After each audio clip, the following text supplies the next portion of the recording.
The original Legend of Zelda is a masterpiece. Its tight design holds up perfectly today, and rarely shows its age. In this series, I'm playing every Zelda game to see how the series has evolved over time. Like the first game, I'd never played Zelda II before this video. I wasn't sure what to expect, as I heard it was completely different from any other game in the series. Let's get right into the second episode of the Evolution of Zelda. Zelda II has a reputation as one of the most polarizing games in the series. It's a huge departure from the original, with an emphasis on side-scrolling combat over exploration. There's a lot to hate about Zelda II, but there's also a lot to love. I can see why it's so divisive. Although I enjoyed the game, it's not for everyone. It's a fair bit more difficult than the first game. Zelda II has a lot of gauntlets which require mastery of the combat system to get through. Zelda II can be frustrating at times. It seems like a lot of people opt to skip this game, and I think the difficulty is a big reason why.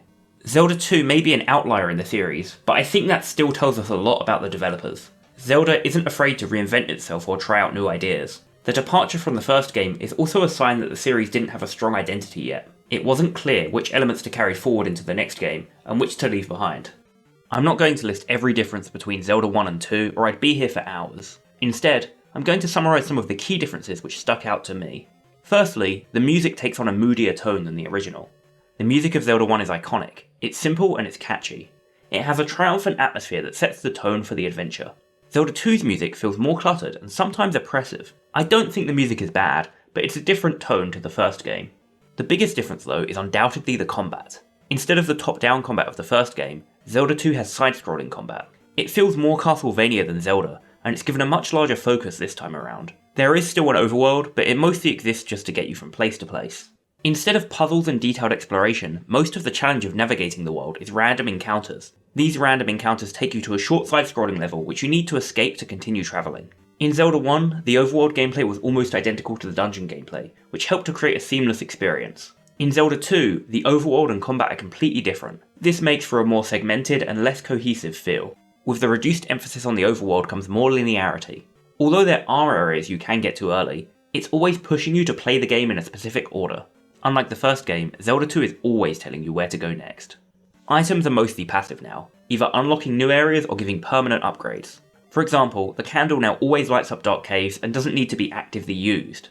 The new magic system fills the place of the old active items. You now have a magic meter which can be used to cast various spells that you learn throughout the game. Zelda 2 takes inspiration from other RPGs of the time. It now has an experience system, random encounters, and NPC towns scattered throughout the world. The only thing stopping this game from being a traditional RPG is the side-scrolling combat. Death has also been completely reworked in Zelda 2. You now have a limited number of lives, and dying respawns you at the start of the room you died in. When you run out of lives, you're sent back to the first area of the overworld and have to make your way back. This can be frustrating because some of the dungeons are quite far from the starting area. While Zelda 2 is different from the original, some things are carried over into the sequel. A lot of items, such as the candle, heart containers, fairies, etc., are brought into the game and serve similar functions. The combat may be completely different, but it maintains the blocking mechanic, as well as the projectile attack at full health. Overall though, the key similarity to Zelda 1 is the focus on traversing an overworld and exploring giant dungeons. The later Zelda 1 dungeons were labyrinths, and it's the same here. Both games have a sense of conquering a large and hostile environment. The games may play differently, but they both feel like epic adventures through a dangerous world filled with monsters and dungeons.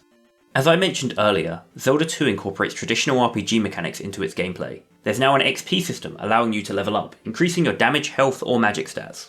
In addition to these stats, you can still find health and magic containers.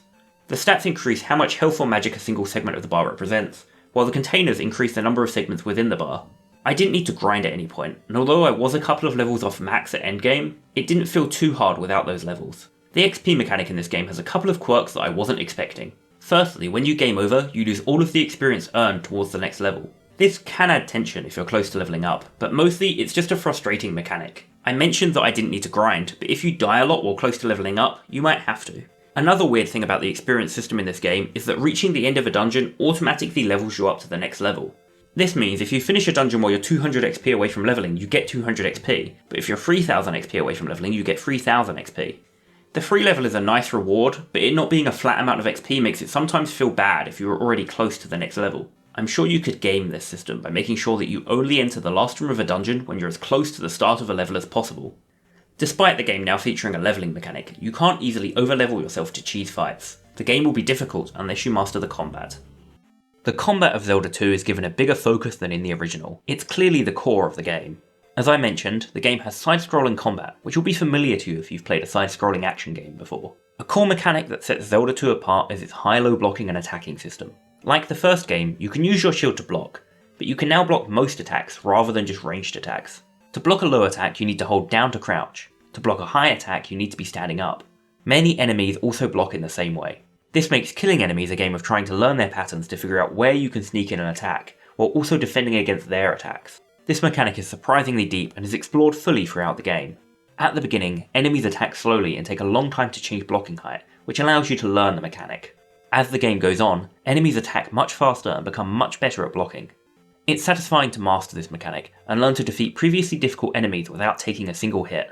The focus on combat allows this area to have more depth than in the original.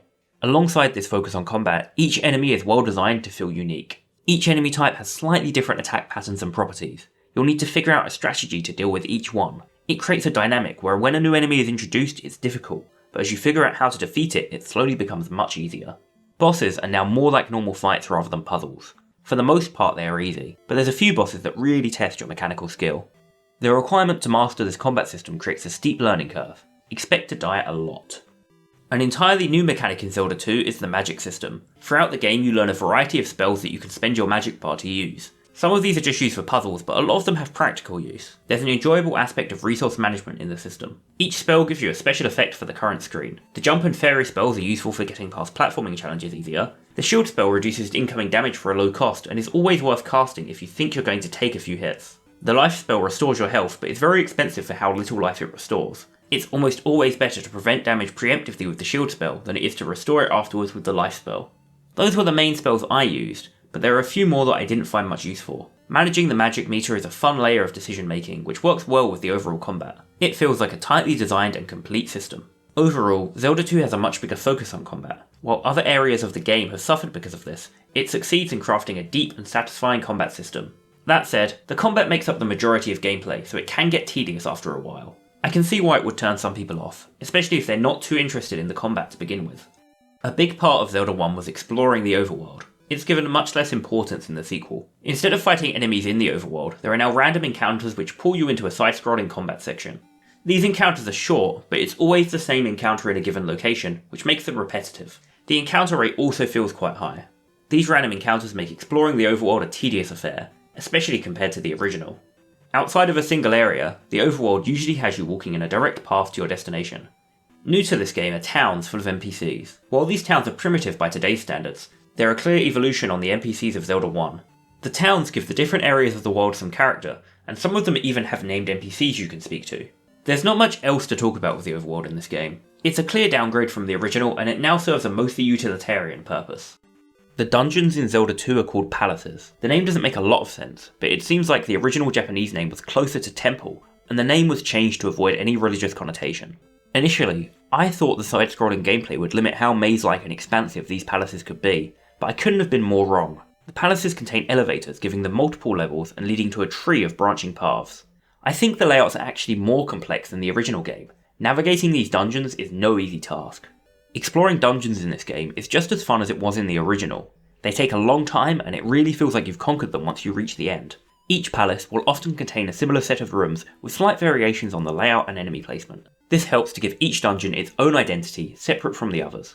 There are a few aspects to the dungeon crawling that I didn't like. They often pull the trick of trapping you into a room that requires magic to escape, forcing you to kill yourself if your meter is empty. They also rarely contain secrets or puzzles, and focus more on combat and platforming. The dungeons in Zelda 2 are different to the original, but they're still great pieces of gameplay. Zelda 2 continues the trend of having the story told through scrolling text on the title screen. Like the first game, the story here is neither deep nor interesting. There is a bit more world building this time around. The towns all have names, and some of them even have some small plot hooks. Despite this, there's still very little story to speak of. I've mentioned several times now that exploration has been given less of a focus than in the original, but that doesn't mean this game doesn't contain some secrets. The secrets in Zelda 2 feel like a downgrade from the original. They're now found on tiles which look identical to every other tile in an area, but take you to a special area. The only reliable way I found to find secrets was to meticulously walk over every tile. This gets tedious with all the random encounters. Finding the secrets in Zelda 2 is mostly a case of brute force. The game doesn't have much exploration either. Usually a town NPC will tell you where to go next, or there will be a clearly marked path. I wonder if the developers thought the first game was too cryptic and decided to dial the exploration down a little. At its core, Zelda 1 was a game about exploring the world. In Zelda 2, the world is mostly functional with little of interest to find. Despite my criticisms, I did enjoy Zelda 2. It took a lot of getting into, but once I got past the learning curve, there was a great game here. It's a huge departure from the previous game, but that's not necessarily a bad thing. It's an experiment that didn't completely work, but also didn't completely fail. If you're interested in this game, I'd recommend trying it. However, you can definitely skip it if it's not your thing. It's a unique twist on an RPG, but I can tell why it's such a polarising entry, and I think the devs made the right choice going back to the formula of the first game afterwards. Zelda 2 may be rough around the edges, but it's still a good game. That said, I'm glad the next game is going to be more traditional. In the next episode of the Evolution of Zelda, I'm going to be looking at 1991's A Link to the Past on the SNES. This is yet again another game in the series that I've never played, and one that I'm excited for. I've had several people tell me that it's their favourite of the 2D Zelda games, so I have high hopes. If you enjoyed this video, make sure to leave a like and subscribe, and I'll see you in the next episode of the Evolution of Zelda.